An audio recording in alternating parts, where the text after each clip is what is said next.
Fala rubro-negro, fala rubro-negra, aqui Ivarov na área para o primeiro vídeo do ano. Seja muito bem-vindo. E aí, como vocês estão? Eu estou muito bem, graças a Deus, estamos juntos.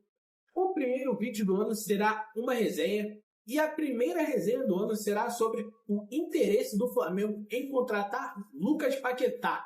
Essa nem seria a primeira resenha do ano, mas como essa notícia está dominando o noticiário esportivo, não tem como falar de outra coisa.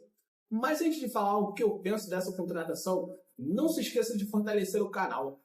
Em poucos toques ou cliques, você ajuda o canal a crescer, sem me pagar nada e sem sair do lugar.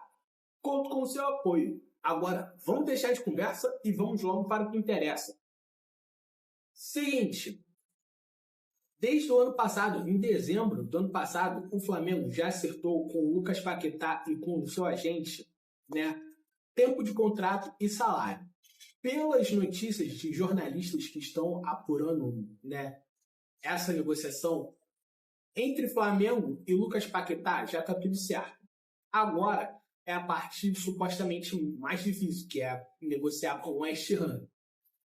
Segundo notícias, o West Ham estava pedindo um valor muito acima do que o Flamengo poderia pagar, mas já aceitou a reduzir a pedida. E o que o West Ham pede hoje já cabe no bolso do Flamengo. O West Ham estava querendo liberar o Paquetá em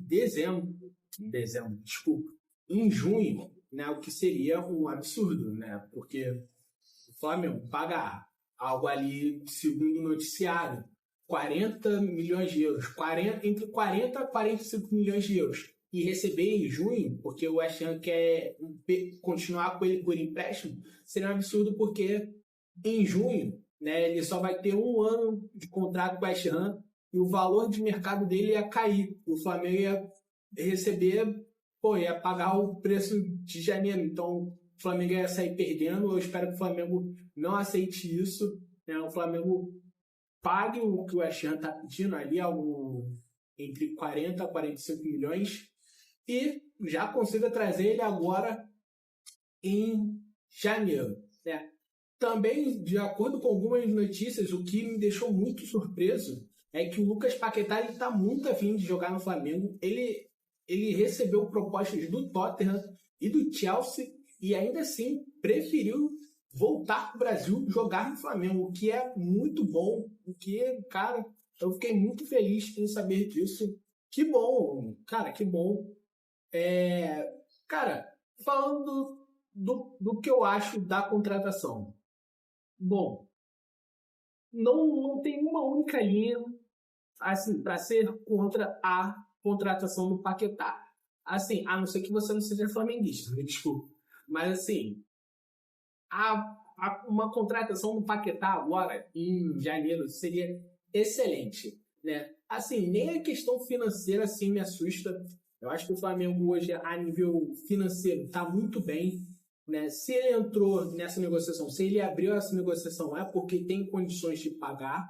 Então, o Flamengo está muito bem gerido. Então, assim, ele não ia entrar numa negociação com valores tão expressivos, para voltar a ser um clube responsável. Eu não acredito nisso. Então, se o Flamengo entrou nessa negociação, ele tem grana. 45 milhões pelo Paquetá, eu acho que vale sim. O Paquetá é um jogadoraço. Ele tem 28 anos, é um jogador que, assim, tá na Premier League, que é hoje a melhor liga de futebol do mundo. Então, assim, ele voltando para o Brasil, que é uma liga com intensidade menor do que a Premier League, cara, se ele jogar 50% do que ele sabe, ele coloca o futebol brasileiro no bolso. Então, assim, é uma contratação excelente. Valor não pode ser motivo para você contra, não me assusta. Vale sim 45 milhões, A nível físico, cara, o Paquetá é excelente. Ele raramente se machuca. Ele tá sempre disponível para os jogos, jogando sempre os 90 minutos.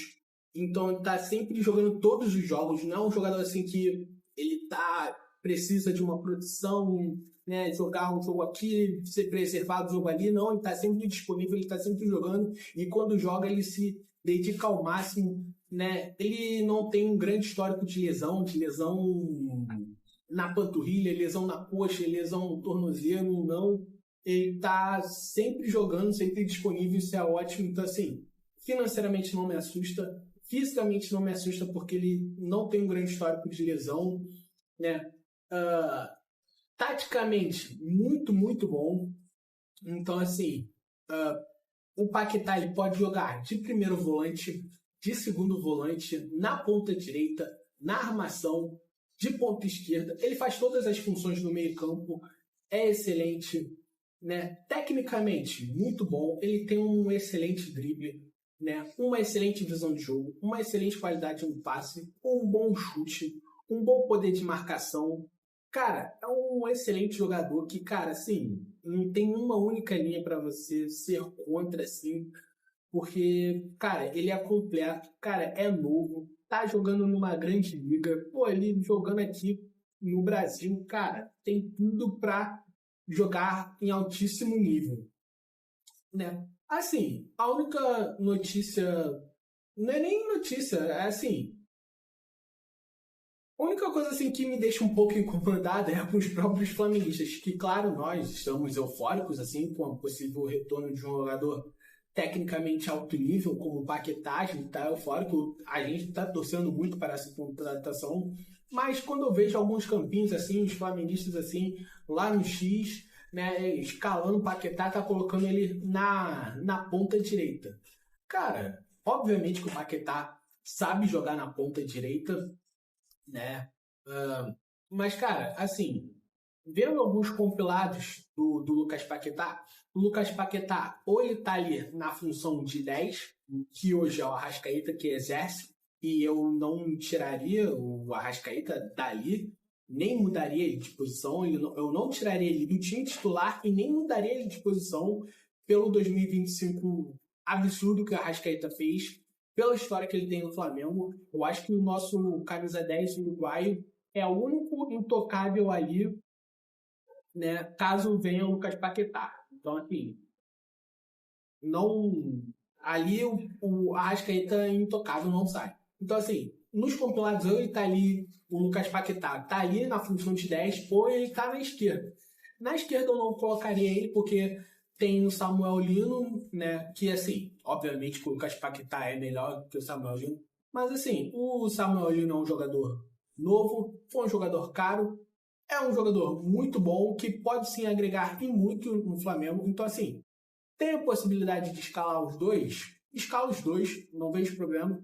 Mas, assim, na ponta direita eu acho um enorme desperdício, porque, assim, na primeira passagem dele, ali, né, antes dele ir pro Milan, cara, o Lucas Paquetá, principalmente no primeiro semestre de 2018, ele jogou muito ali de segundo volante. Então, ali, segundo volante é a posição que me agradaria muito ver o Lucas Paquetá jogando nessa posição, caso ele volte ao Flamengo. Acho que defensivamente o Paquetá ele é bom na marcação, ele é raçudo, ele é voluntarioso, ele não seria um jogador displicente que perde a bola e ia voltar trotando. Então ele ia estar sempre ali batalhando cada lance, cada bola. Então, assim, defensivamente muito bom, tecnicamente muito bom, porque ele tem uma excelente qualidade no passe, uma excelente visão no jogo. Então, na construção da jogada, ele ia ajudar em muito. Então, assim, jogando na ponta direita, um jogador com essa qualidade, ficar indo e voltando dezenas de metros, jogando longe do gol, cara, eu acho que ia ser um certo desperdício. Então, assim, pô, e o Lucas Paquetá, como eu falei, ali em 2018, antes dele ir pro Milan, no Flamengo ali, ele jogou muito bem nessa função ali com o Cuéllar, o meio-campo era Cuéllar, Paquetá, Everton Ribeiro, Diego, o Everton motorzinho, que depois chegou o Vinícius Júnior, e o Paquetá ali de segundo volante jogou muito, foi o melhor jogador do Flamengo naquela temporada ali, na maior parte do ano, jogando de segundo volante. Então, assim, se o Paquetá voltar, já agora eu gostaria que ele jogasse de 8, de camisa 8, de segundo volante. não de ponta direita como eu vejo alguns flamenguistas sugerindo, né? Então, assim, cara, imagina o Paquetá jogando ao lado do Jorginho. Imagina, Jorginho, Paquetá na ponta direita ali. Me agrada mais o Luiz Araújo do que o Plata, então colocaria o Luiz Araújo, Arrascaeta, que é o intocável, Samuel Lino na esquerda e o Pedro de centroavante. Nossa, que timaço. Isso é papo assim do Flamengo querer ganhar tudo. O triplete, né? Ano passado só faltou a Copa do Brasil, então assim, tem qualidade, tem time para ganhar a Copa do Brasil, né? O triplete inédito, que nenhum time conseguiu ganhar o Brasileiro, a Copa do Brasil e a Libertadores. E, cara, é um reforço assim de peso que, cara, não tem nada assim que possa deixar assim, não, acho que o Paquetá, cara, não tem, o Paquetá é um jogadoraço, a qualidade que ele ia agregar ao elenco do Flamengo, que já é muito bom, pô, ia ficar ainda muito, muito bom, né? Então, assim, disparado, o melhor reforço do Flamengo, da janela como um todo, acho que dificilmente algum outro time vai fazer alguma outra contratação tão boa quanto o Paquetá, não só time brasileiro, mas um time de outro país aqui da América do Sul. Então, assim, é o melhor reforço, né? Então, assim, torço muito para que o Flamengo consiga contratar o Lucas Paquetá, que, cara, é um jogadoraço, né? Enfim, acho que já falei demais, tá? Não se esqueça de fortalecer o canal. Deixa aqui seu comentário. Quero saber a sua opinião aqui sobre a contratação de Lucas Paquetá. Se você é a favor, se você é contra, qual posição que você ia escalar o Lucas Paquetá, deixa aqui nos comentários. Me siga nas redes sociais, @Ivarov10 no Instagram e no X. E é isso, galera. Valeu, saudações rubro-negras, até a próxima. Fui!